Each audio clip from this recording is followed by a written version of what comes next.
இந்த ஃபேஷன் ஷோல one of the ஜட்ஜா கலந்துக்கிட்டாங்க அனிதா குப்புசுவாமி. இவங்க கிட்ட எங்க செய்தியாளர் ஷைலஜா நடத்தின உரையாடலை வாங்க பார்த்துடலாம்.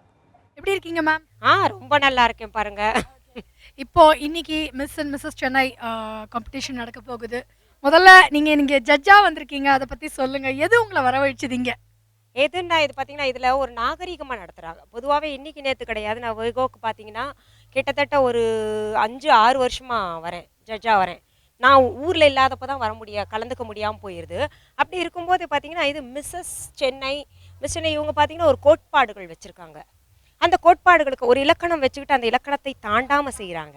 இப்போ பார்த்தீங்கன்னா பொதுவாகவே என்ன பண்ணுறாங்க, மிஸ் சென்னைக்கெல்லாம் ரொம்ப எதிர்ப்பு இருந்தது ஆரம்ப காலகட்டத்தில். பார்த்தீங்கன்னா அது வேற உடுத்துறது அந்த உடைகள் எல்லாம் பார்த்தீங்கன்னா வேற நாகரீகம் இல்லாததுனால அது எதிர்த்தாங்க. பட் இப்போ பார்த்தீங்கன்னா இவங்க நடத்துறது ரொம்ப ஒரு நாகரீகமாக இருக்குது, ஒரு கோட்பாடுகளுக்கு உட்பட்டு இருக்குது. அப்படி இருக்கும்போது எனக்கு அது கொஞ்சம் ஈர்த்துது. பார்த்தேன் ஒரு தடவை. நான் முதவே கேட்டுட்டேன் அவங்கக்கிட்ட வரும்போது, ஃபஸ்ட் டைம் வரும்போது எப்படிங்க இருக்கும், நல்லா இருக்குமா அப்படின்னதுக்கு, நீங்கள் வந்து பாருங்கள், பிடிச்சிருந்தா பண்ணுங்க அப்படின்னு வந்தேன். பிடிச்சிருந்தது, பண்ணேன். ஏன்னா இன்னொன்றுங்க, மிஸ்ஸஸ் சென்னை ரொம்ப மஸ்ட். நிறைய நம்ம தமிழ்நாட்டு பெண்களுக்கு பார்த்தீங்கன்னா குறிப்பாக when compare to Mumbai and Bangalore ladies, நம்ம ஊரில் பார்த்தீங்கன்னா ஆஃப்டர் கல்யாணம் ஒரு குழந்தை ஆனோடனே என்ன நினச்சிக்கிறாங்க, அவ்வளோதான் நமக்கு டோட்டலாக முடிஞ்சு, நமக்கு என்ன அந்த இது நம்ம இதில் பர்சனாலிட்டியிலலாம் இது கான்சென்ட்ரேட் பண்ணுறதில்ல டோட்டலாகவே.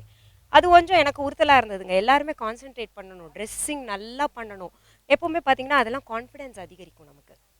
அதுக்கு நான் ஊக்கப்படுத்தணுங்கிறதுக்காக தான் நான் வந்தேன். ஸோ எந்த மாதிரி எந்த பேசிஸில் நீங்கள் மார்க்ஸ்லாம் கொடுக்குறீங்க இங்கே இருக்கிற பார்ட்டிசிபெண்ட்ஸ்க்கு?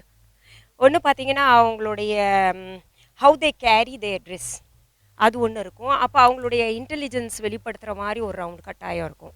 அவங்கக்கிட்ட கேள்வி கேட்போம், ஹவு தே கிவ் ஆன்சர், அது ஒன்று இருக்கும். இன்னொன்று அவங்க உண்மையாலுமே பார்த்தீங்கன்னா குட் லுக்கிங், அதுக்கு கம்ப்ளெக்ஷன்லாம் முக்கியம் இல்லை, கலர் முக்கியம் இல்லை, குட் லுக்கிங் எப்படி இருக்காங்கன்றது பார்க்கணும். அதெல்லாம்.